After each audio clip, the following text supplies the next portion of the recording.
السلام علیکم ناظرین، آج میں آپ کو حضرت بو علی قلندر کا واقعہ بیان کروں گی۔ اس سے پہلے اگر آپ میرے چینل پر نئے ہیں تو میرے چینل کو لائک، شیئر اور سبسکرائب کیجئے تاکہ میری ہر آنے والی نئی ویڈیو آپ تک بآسانی پہنچ سکے۔ حضرت بو علی قلندر ایک قاری سے قرآن سنا کرتے تھے، اور وہی قاری جب راستے سے گزرتا تو راستے میں اللہ کے مجذوب ولی بیٹھے ہوتے، وہ بھی اس قاری سے قرآن سنتے۔ کیونکہ اس قاری کی زبان میں بڑی تاثیر تھی، وہ بہت پیارا قرآن پڑھتا تھا۔ جو اللہ کے مجذوب ولی ہوتے ہیں نا، انہیں مجذوب اس لیے کہا جاتا ہے کیونکہ وہ اللہ تعالیٰ کی یاد میں جذب ہوئے ہوتے ہیں۔ ایک مجذوب ولی تھا، وہ گلی سے گزر رہا تھا کہ کسی آدمی نے اسے پھل دیے، اس ولی نے کھا لیے۔ تھوڑی دور گئے تو اس جگہ بہت کیچڑ تھا۔ آپ کیچڑ میں سے گزر رہے تھے کہ سامنے ایک عورت اور مرد بیٹھا ہوا تھا۔ آپ کے پاؤں سے کیچڑ اس عورت کے کپڑوں پر پڑ گیا، ساتھ ہی اس عورت کا عاشق بھی بیٹھا ہوا تھا۔ اس نے ولی کے منہ پر تھپڑ مارا تو اس ولی نے مسکرا کر آسمانوں کی طرف دیکھا اور کہنے لگا، کہیں سے پھل کھلاتا ہے اور کہیں سے مار پڑتی ہے۔ ابھی آپ نے یہی فرمایا تھا کہ وہی عورت سیڑھیوں سے گر کر مر گئی۔ کسی نے پوچھا، حضرت جی یہ کیا معاملہ ہے؟ اس ولی نے فرمایا کہ جب اس عورت پر کیچڑ پڑا تو اس عورت کے عاشق کو غصہ آیا تو اس نے مجھے تھپڑ مارا۔ جب میرے محبوب کو غصہ آیا تو انہوں نے اسے مار دیا۔ اچھا، تو بات ہو رہی تھی بو علی قلندر کے بارے میں۔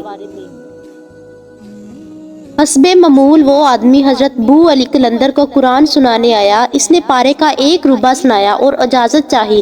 آپ نے فرمایا، مجھے بڑا لطف آ رہا ہے اور سنا۔ اس طرح کرتے کرتے اس آدمی نے 3 پارے سنا دیے اور چلا گیا۔ جب وہ ان مجذوب ولی کے پاس گیا، وہ ولی بہت غصے میں تھے کیونکہ وہ سارا دن اس قاری کا انتظار کرتے رہے تھے۔ انہوں نے غصے میں فرمایا کہ تو پو پھٹنے سے پہلے یعنی سورج طلوع ہونے سے پہلے مر جائے۔ اب وہ قاری بڑے پریشان ہے کہ اب کیا کروں؟ کسی بزرگ نے کہا، تو کیوں پریشان ہوتا ہے؟ ان کے پاس جا جنہیں اتنی دیر قرآن سناتے رہے ہو۔ وہ قاری بو علی قلندر کے پاس گیا اور ساری بات سنائی۔ آپ نے فرمایا، پریشان نہ ہو، ہم پو ہی نہیں پھٹنے دیتے، یعنی سورج ہی طلوع نہیں ہونے دیتے۔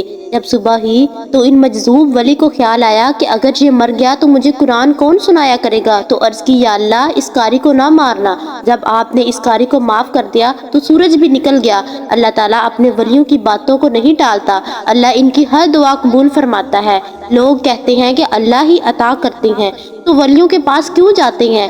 اگر ہم نے کسی بڑے افسر سے بات کرنی ہو تو جو ہمارا جانا پہچانا جھوٹا افسر ہو تو اس سے سفارش کروا کر ہم بڑے افسر سے بات کرتے ہیں۔ بلا مثالوں بلا شبہ تو ہم بھی اس قابل نہیں کہ بغیر کسی اللہ والے کے وسیلے سے اللہ تک پہنچ سکیں۔